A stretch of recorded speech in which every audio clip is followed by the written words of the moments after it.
اور اسے بار بار دیکھنا ہضم نہیں ہو رہا تھا۔ اس کی نگاہوں میں، لہجے میں اور ہر انداز میں کچھ ایسا ضرور تھا جو اسے غیر آرام دہ کر رہا تھا۔ کھیل نہایت دلچسپ رہا اور آخر کار مرحا اور آہل جیت گئے۔ مرحا کے علاوہ سب کی پرجوش چیخیں ایک ساتھ بلند ہوئی تھیں۔ مان گیا بھئی، مان گیا۔ ارمغان نے دونوں ہاتھ اوپر اٹھائے، کرسی پشت سے ٹیک لگائی۔ مرحا واقعی لکی پارٹنر ہے، جس کی پارٹنر یہ بن جائے وہ خوش قسمت ہے۔ ارمغان کی بات پر مرحا بھی مسکرائی تھی۔ آہل نے گہری نظروں سے اس کی طرف دیکھا۔ وہ یوں گہری پروقار مسکراہٹ سجائے نہایت حسین لگ رہی تھی۔ چند سیکنڈ جیسے وہ اس پر سے نگاہ نہیں ہٹا سکا۔ نہ جانے کیا تھا، لیکن رفتہ رفتہ وہ کسی عجیب اور انوکھے سے احساس میں گرفتار ہو رہا تھا۔ مرحا نے اس کے یوں گھورنے پر ایک خونخوار نگاہ اس پر ڈالی تو جیسے وہ ہوش کی دنیا میں واپس آیا۔ فوراً نگاہیں پھیر کر ارمغان سے مخاطب ہوا۔ ان سب مسکوں سے کام نہیں چلے گا بھائی جان، اٹھیے اور ہم سب کو ناشتہ کروا کے لائیے۔ ہاں ہاں چلیں چلیں، اٹھیں، میں نے کب انکار کیا ہے؟ ارمغان نے ہاتھ پھیلاتے ہوئے خوش دلی سے حامی بھری۔ سب ہنستے ہوئے باتیں کرتے اٹھ کھڑے ہوئے۔ اردل بھاگ کر اندر سب بڑوں کو بتا آیا۔ سب لوگ 2 گاڑیوں میں سوار ہوئے۔ مرحا خاموشی سے ارمغان کی گاڑی میں جا کر بیٹھ گئی۔ آہل نے کن اکھیوں سے اس کی طرف دیکھا اور پھر پھیکی مسکان سمیت سر تاسف سے ہوا میں مارتا ہوا کار میں سوار ہو گیا۔ ہوٹل میں ناشتے کے دوران بھی وہ اس کے سوا سب کی باتوں کو مسکرا کر جواب دے رہی تھی۔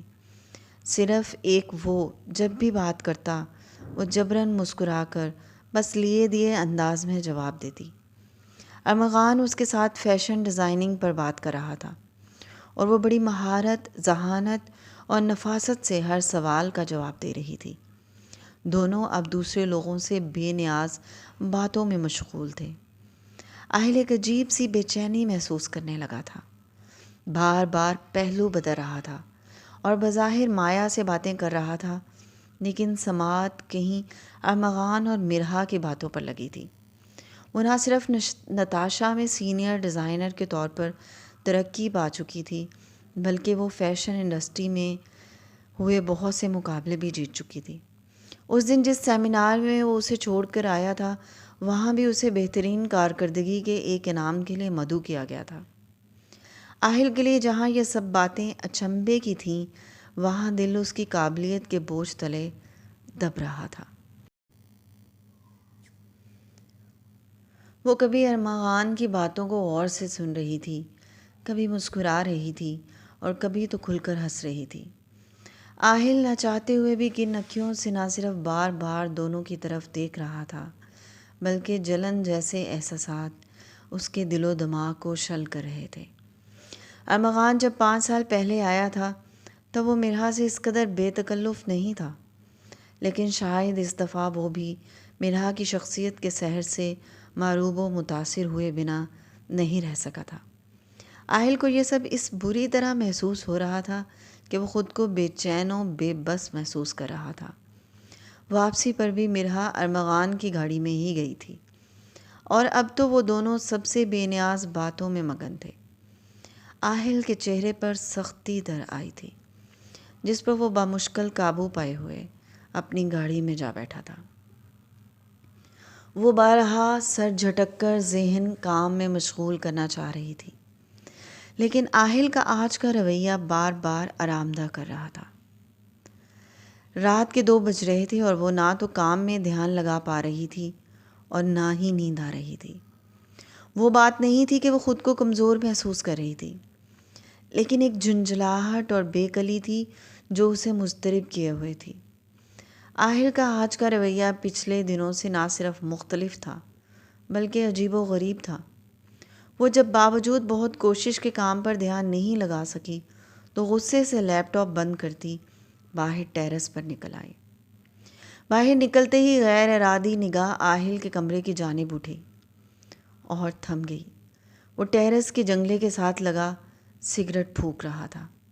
جیسے اس نے دیکھا تھا بالکل اسی طرح دوسری طرف اس کی نظر بھی مرحا پر پڑ گئی تھی۔ مرحا کو دیکھتے ہی اس کے ہاتھ سے سگریٹ چھوٹ کر نیچے جا گرا تھا۔ مرحا نے فوراً نظروں کا زاویہ بدلا اور واپس پلٹ گئی۔ ارادہ تو تھا کہ کچھ دیر ٹیرس پر رکے گی، لیکن آہل کی وجہ سے اندر آنا پڑا۔ الجھاؤ اور انتشار انسانی صلاحیتوں کو کمزور کر دیتا ہے، اور وہ اس انتشار میں پھنس کر کمزور نہیں ہونا چاہتی تھی۔ اس نے پوری قوت سے ان سارے خیالات کو جھٹکا تھا اور سونے کے لیے بستر پر لیٹ گئی۔ فضا بوجھل تھی یا اس کا دل، وہ یہ فیصلہ نہیں کر پا رہا تھا۔ لندن میں کامیابیاں سمیٹ کر یہاں آیا تھا اور سوچا تھا اب زندگی میں آسودگی، آرام اور عیش ہوں گے، لیکن یہ کیا ہوا؟ وہ جب سے آیا تھا ایک بے چینی اور بے کلی تھی جو رفتہ رفتہ اور دم بدم کسی انچاہی بیل کی طرح پھیل رہی تھی۔ دل، دماغ، جذبات، حتیٰ کہ روح کے گرد بھی لپٹ رہی تھی۔ اتنا تو وہ جانتا تھا کہ اس بے چینی اور اضطراب کا تعلق صرف مرحا سے ہے۔ پہلے دن سے ہی اس کے ذہن کا محور بن جانے والی مرحا نے اسے عجیب الجھن اور اضطراب میں مبتلا کر رکھا تھا۔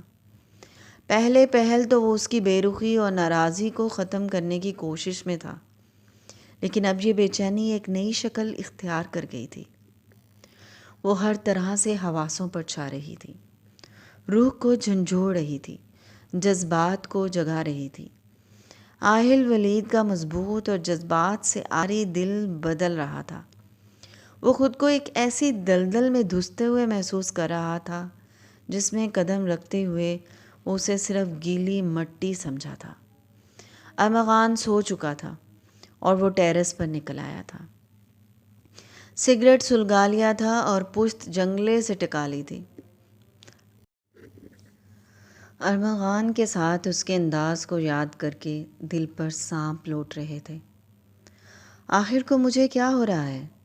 میں کیوں ایک لڑکی کی توجہ کے لیے اس قدر پاگل ہو رہا ہوں؟ میں ایسا تو نہیں تھا۔ انہی سوچوں میں غرق تھا جب اچانک دل پوری شدت سے دھڑکا۔ وہ اپنے کمرے کے ٹیرس پر نکلی تھی۔ دوپٹے سے بے نیاز کھلے سے کرتے میں ملبوس اس کا سراپا جاذب نظر تھا۔ بالوں کا اونچا اور بے ترتیب سا جوڑا کر رکھا تھا۔ سراہی سی گردن میں سنہری چین دور سے ہی جگمگا رہی تھی۔ وہ اسے دیکھتے ہی تھم گئی تھی، لیکن یہاں تو دل کی حالت ہی بری تھی۔ وہ تو جا بھی چکی تھی، لیکن آہل بت بنا اسی حالت میں کھڑا تھا۔ یہ سب کیا تھا جو اس نے اب محسوس کیا تھا؟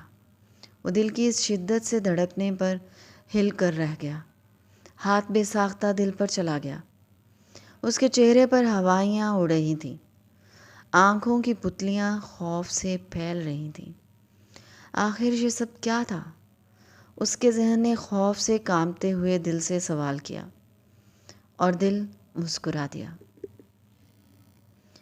چھٹی کا دن تو نہیں تھا، لیکن سما چھٹی کے دن سے ملتا جلتا تھا۔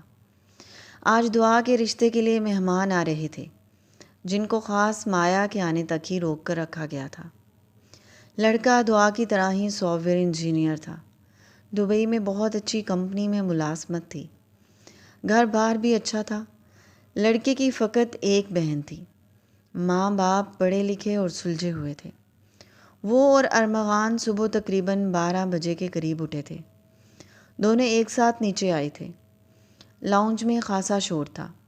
شام کے مہمانوں کے اہتمام کی تیاریاں ہو رہی تھیں۔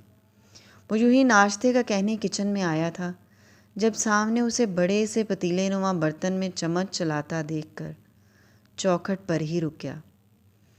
کاسنی رنگ کے لباس میں ملبوس دوپٹہ کاندھے پر ڈال کر کمر پر باندھے اور بالوں کا اونچا سا بے ترتیب جوڑا بنائے وہ کچھ پکانے میں محو تھی، اور ایک طرف عالیہ سنک میں برتن دھو رہی تھی۔ چوکھٹ میں کھڑے آہل پر عالیہ کی نظر پہلے پڑی۔ اٹھ کے برخوردار، وہ خوش دلی سے مخاطب ہوئی۔ مرحا نے چونک کر پیچھے دیکھا۔ وہ کل کی طرح ہی گہری نظروں سے تاڑتا چوکھٹ پر کھڑا تھا۔ اپنے مخصوص شب خوابی کے ڈھیلے ٹراؤزر شرٹ میں ملبوس بے حال سے حلیے میں کھڑا وہ نگاہیں پوری طرح اس پر مرکوز کیے ہوئے تھا۔ ہوں اٹھ گیا ہوں، ناشتہ ملے گا؟ نہایت سنجیدگی سے پوچھا گیا، جبکہ نگاہیں اب بھی مرحا پر تھیں جو بے رخی سے رخ موڑ چکی تھی۔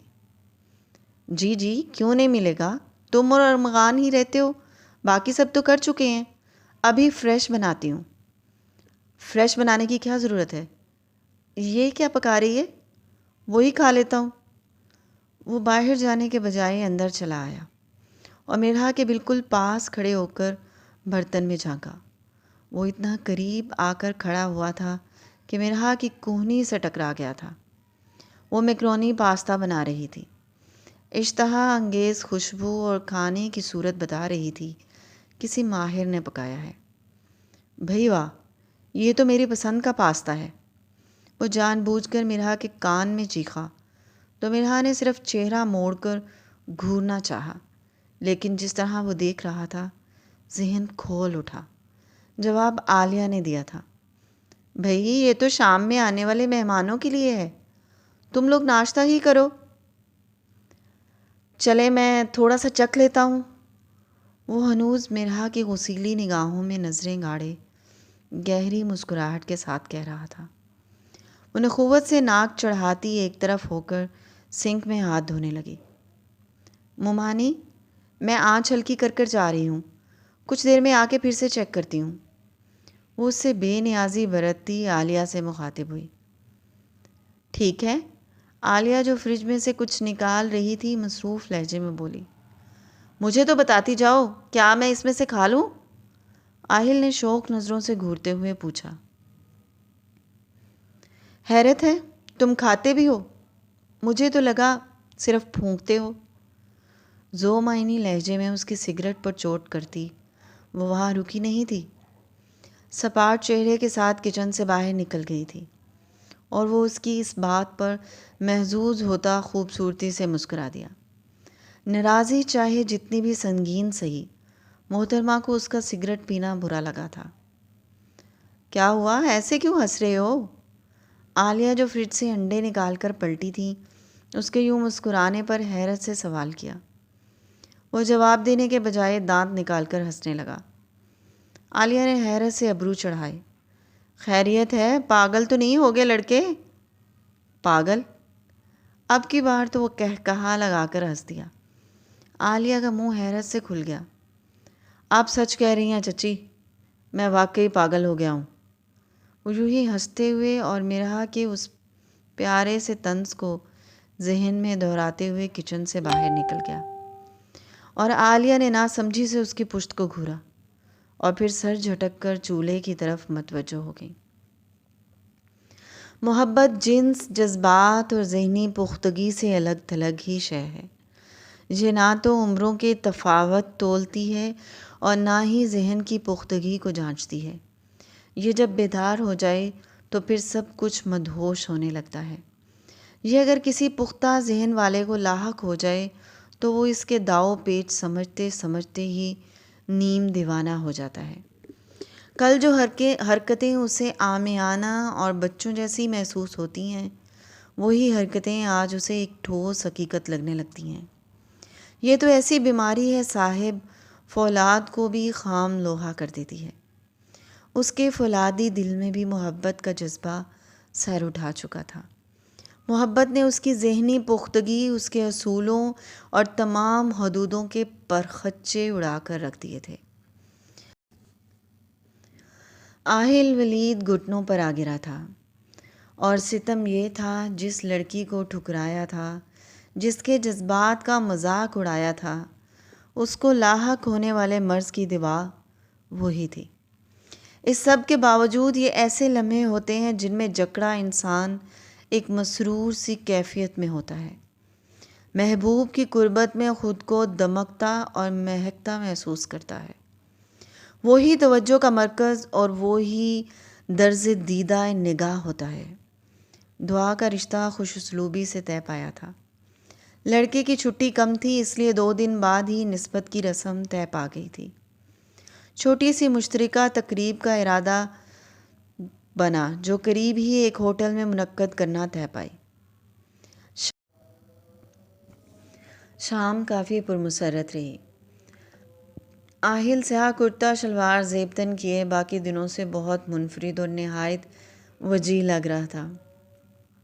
وہ تیار ہو کر نیچے آیا تو مرحا کو بھی سیاہ جوڑے میں دیکھ کر ایک پل کے لیے تھم سا گیا۔ وہ سیاہ سادہ سے سیاہ جالی کے جوڑے میں نہایت حسین لگ رہی تھی۔ جہاں وہ اسے ہم رنگ جوڑے میں دیکھ کر دمک اور چہک اٹھا تھا وہاں وہ کڑھ سی گئی تھی، اور پھر سارا وقت جو وہ وہاں ہی رہی، وقتاً فوقتاً آہل کی گہری نظروں کے اثار میں رہی۔ مہمانوں کے جاتے ہی وہ آنکھ بچا کر منظر سے غائب ہو گئی۔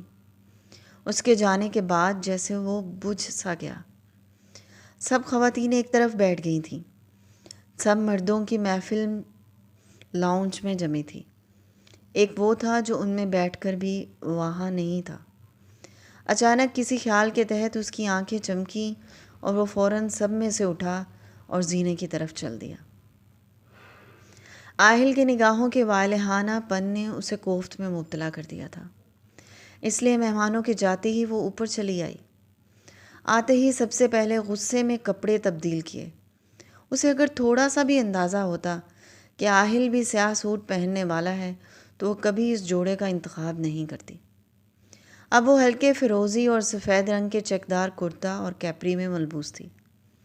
آلتی پالتی مارے پلنگ پر بیٹھی تھی اور سامنے لیپ ٹاپ سٹینڈ پر لیپ ٹاپ کھلا تھا۔ وہ انہماک سے اپنا کام کرنے میں مگن تھی جب دستک کے بعد دروازہ کھلا۔ مرحا نے نگاہ گھمائی اور چہرے کے تاثرات بگڑ گئے۔ محترم اسی طرز نگاہ سے گھورتے اور مسکراتے ہوئے اندر آ رہے تھے۔ مرحا نے سختی سے لب بھینچے اور بے نیازی سے نگاہیں لیپ ٹاپ اسکرین پر جما دیں۔ چند سیکنڈ میں ہی سارے فاصلے ختم کیے وہ پلنگ کے کنارے اس کے سر پر کھڑا تھا۔ تم سے کچھ بات کرنی ہے۔ میرے پاس فضول باتوں کا وقت نہیں ہے، مرحا نے جھکے سر کے ساتھ ہی تلخ لہجے میں جواب دیا۔ فضول بات نہیں ہے، بہت کام کی بات ہے، مجھے پھر بھی نہیں کرنی ہے۔ مرحا نے دانت پیسے۔ چلو مت کرو، لیکن سن تو لو۔ اب کی بار مرحا خاموش رہی، لیکن چہرے کے تاثرات بتا رہے تھے اس کی برداشت ختم ہو رہی ہے۔ میں صبح تمہاری کمپنی میں انٹرویو کے لیے آ رہا ہوں۔ بڑے مزے سے خبر دی گئی، جیسے اس کے لیے تو یہ خوشخبری ہو۔ مرحا نے چونک کر اوپر دیکھا، وہ دانت نکال رہا تھا۔ کبھی مرحا کو اس کا یوں ہنسنا بہت پسند تھا، لیکن آج تو دل چاہا سارے دانت توڑ دے۔ کیسا، چونکا دیا نا؟ آہل نے شوخ لہجے میں کہتے ہوئے ابرو نچائے۔ مجھے لگتا ہے میری جاب پکی ہے، تمہیں کیا لگتا ہے؟ وہ ہنستے ہوئے پوچھ رہا تھا۔ مرحا نے بدمزہ شکل بنائی، لیکن کوئی جواب نہیں دیا۔ وہ تھوڑا سا جھکا اور چہرہ اس کے چہرے کے بالکل سامنے کیا۔ تم گھر میں لفٹ نہیں کرواتی تو کیا ہوا؟ آفس میں تو میں تمہارا باس ہوں گا، مس مرحا احمر۔ وہ نہایت دلکشی سے مسکرایا۔ مرحا ایک پل کے لیے جیسے سکتے میں آ گئی۔ آہل نے دھیرے سے تھوڑا سا نیچے ہو کر اس کے نیچے آئے چشمے کو اپنی انگلی سے اوپر کیا اور پھر مشہور ہندوستانی گیت گاتا ہوا، سیٹی بجاتا ہوا وہاں سے چلا گیا۔ مرحا غصے اور صدمے کی حالت میں اس کی پشت کو گھورتی رہ گئی۔